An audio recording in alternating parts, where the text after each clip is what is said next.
My name is Eugene Parrish. I am from Stockton, California. I am an undergraduate student at Virginia State University in Petersburg, Virginia. This summer, I worked with the Office of Communications on mapping the stories, the legacy of Daniel A.P. Murray. Daniel Alexander Payne Murray worked at the Library of Congress for more than 50 years, and his role included being assistant to the librarian. He was the second Black person to be employed by the Library of Congress. During his tenure, he began to collect literature by African Americans for his historical and biographical encyclopedia of the colored race. The resources collected were eventually published into the Daniel Murray Collection and the Daniel A.P. Murray Pamphlet Collection. These collections provide rare and crucial resources of literary achievements and historical accounts of African Americans.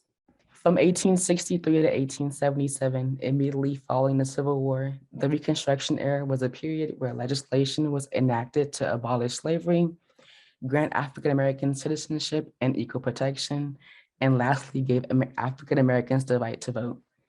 My project, The Rise and Fall of Black Political Power, documented the aftermath of these newly given rights. Due to the passing of these rights, African American men were able to achieve politically and included the largest number of African American men holding tenure in local, state, and federal offices, such as Congressman Robert Smalls, who is pictured to the left. Included in this photo from the Prints and Photographs Division, showing the first African Americans elected to serve in Congress in 1872, shown are Senator Hiram Revels and the first group of African American representatives. I examined sentiment among African Americans beginning to change in the late 1800s as the progression of the Black race has become yet again stagnant. The Compromise of 1877 pulled troops out of the South and ended federal protection for African Americans and their rights. Some African Americans taught us at the time to shift their party registration from Republican to Democrat.